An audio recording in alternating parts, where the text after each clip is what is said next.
آدم‌هایی که مدام دنبال رابطن معمولاً یکی از این حالت‌ها رو دارن.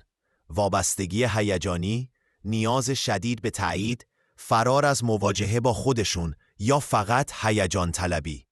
این مسئله بیشتر از این که درباره عشق باشه، درباره اینه که یه خلأ درونی هست که نمیدونن چطور پرش کنن.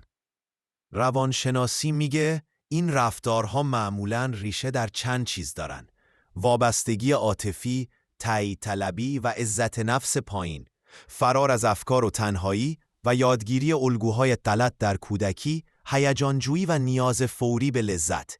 اینها توضیح رفتارهایی هستند که خیلی‌ها حتی خودشونم ازش خبر ندارن. معمولاً آسیبش روانیه، نه فیزیکی.